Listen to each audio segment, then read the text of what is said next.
नमस्कार, मी समाजसेवक श्लोक पेंढारी। आजचा विषय असा आहे का महानगरपालिकेमध्ये काही दिवसा पहिले मी भीक मागो आंदोलन केलं सीओसी कार्यालयाबाहेर। त्या भीक मागो आंदोलनाचं रूपांतर मी उपायुक्त दीपक सावंत यांच्यावर चिल्लर फेकून याचा निषेध व्यक्त केलता। त्यामध्ये उपायुक्त दीपक सावंत यांनी पोलिसांना सांगून मला उचलण्यात सुद्धा आलं, पोलीस स्टेशनला नेलं।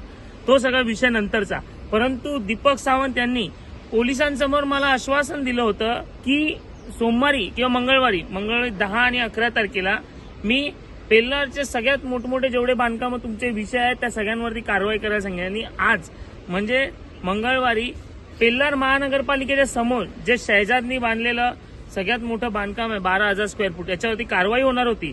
परंतु तेथे दीपक सावंत यांनी एक पेल्लारचा मनीमॅन म्हणून त्याला ओळखलं जातं, मनीमॅन कडून असं सांगण्यात येते, असं समजण्यात येते की 3 लाख रुपये घेऊन ती कारवाई केलेली नाहीये। मग हा जो पेल्लारचा मनीमॅन आहे हा किती जणांना पैसे पुरवतोय?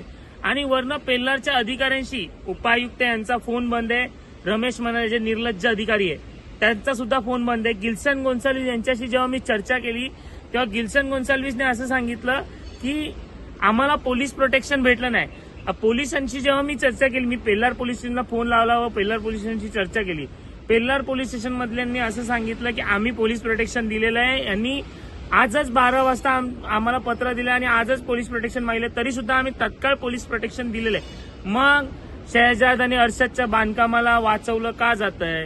ह्याचा सगळ्यात मोठा फटका हा जो मनीमॅन आहे, हा मनीमॅन पेल्लारची बांधकामं जो वाचवतोय ह्याचा फटका अधिकाऱ्यांना मोठ्या प्रमाणात भेटणार आहे। आधी मी चिल्लर फेकून म्हणजे भीक मागा आंदोलन करून जमा केले चिल्लर फेकून निषेध व्यक्त केलता।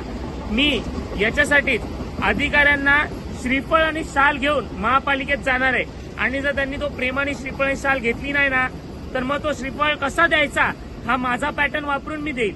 मग याच्यात कायदा सुव्यवस्था बिघडली त्याला सर्वस्व अधिकारी जबाबदार राहतील। जय महाराष्ट्र।